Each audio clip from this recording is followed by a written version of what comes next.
A24 is not staying away from horror at all.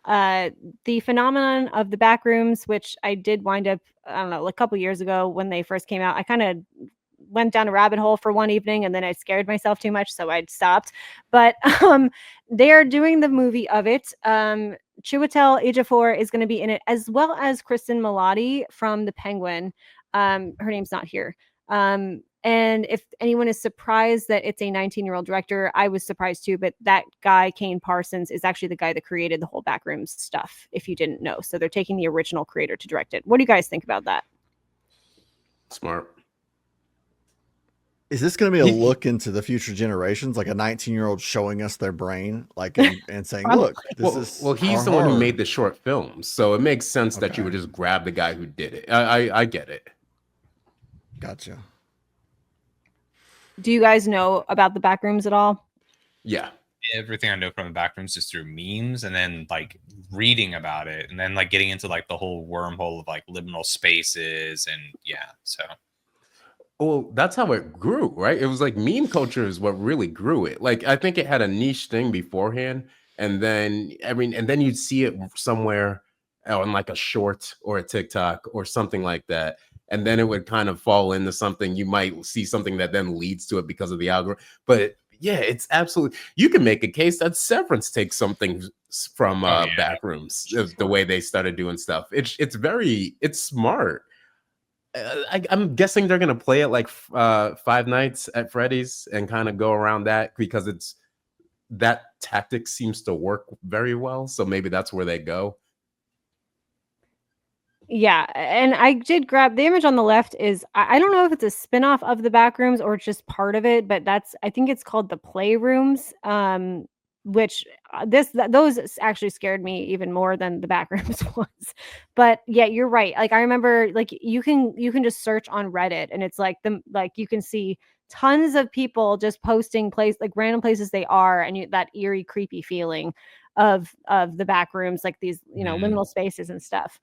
Which does work well cinematically for horror. Yes, it really does.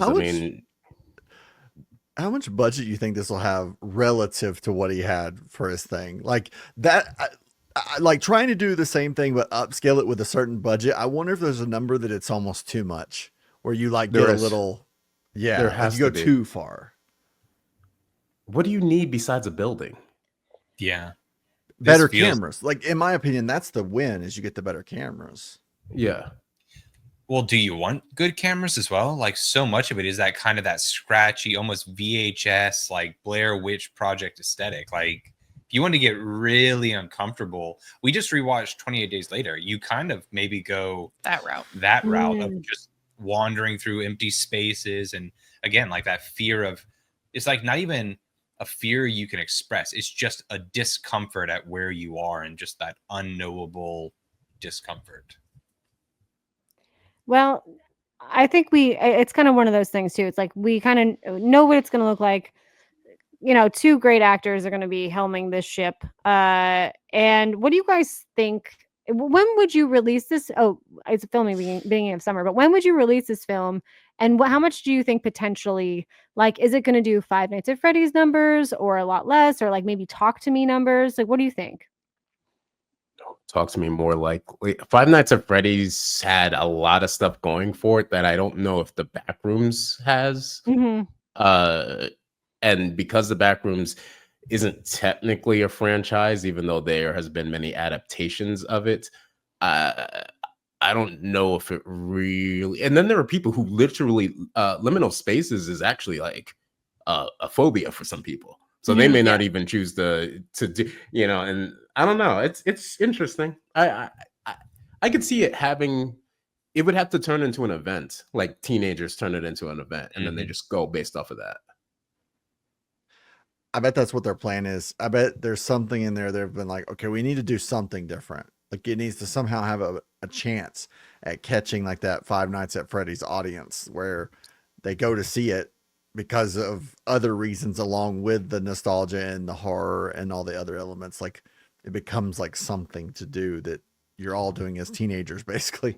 Yeah. Well, and we've seen what meme culture and like TikTok stuff has done for a lot of the newer generation. So like I think they could make it an event film to get a bunch of people to go see it. Yeah, like do you sit on this? Like you film it and then you almost gauge like how much like content is created around the concept, kind of like, you know, like Five Nights at Freddy's had tons of like film theory. Used to do videos on Five Nights at Freddy's. Do you kind of wait for that to build up where all of a sudden people hear about this film, they start putting out content about liminal spaces and the back rooms, and then when that gets to a fever pitch, then you're like, cool, now we drop the video?